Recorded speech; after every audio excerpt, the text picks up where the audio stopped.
ko sir. O sandali, bago mo ako i-video, pupunasan ko muna yung pawis ko. Sir, sabihin mo kung okay na. Okay na. Sandali sir. Action. Magandang araw sa inyo sir. Ang pandikit ko po, pinatutunayan ko sa harapan ng mga tao. Ang pangalan po nito, Pinoy Pandikit. Ito po yung tsinelas, putol-putol na po yan, pero puputulin ko ulit ng bago. To see is to believe. Gagamitan ko lang po siya ng Pinoy Pandikit. Tingnan nyo mabuti.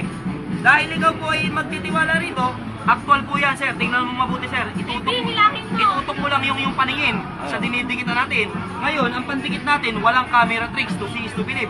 Ang pangalan po nito, Pinoy Pandikit. Dahil gawang Pinoy ito. Iba ang Pinoy sir, world class. 1, 2, 3, 4, 5, 6, 7, 8, 9, 10. Ayan sir, putol yan. Sir, pakihawakan mo nga sir dito yung goma. Ayan, dahil sir, tingnan mo sir, higpitan mo sir.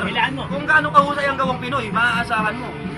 Quality, number 1, Pinoy Pandikit. World class ang Pinoy sir, tandaan mo yan. Kaya ano pa ang hinihintay mo? Bumaliktad ka na. Dito ka na sa Pinoy Pandikit. Murang-mura pa. At gawang Pinoy.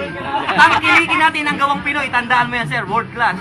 Kaya sa lahat ng makakapanood, ito ang pandikit na binibenta ko, Pinoy Pandikit. Tutukan mo ng pandikit na to, Pinoy. Thank you very much sir. Yung mga wala pa, tingnan nyo ha,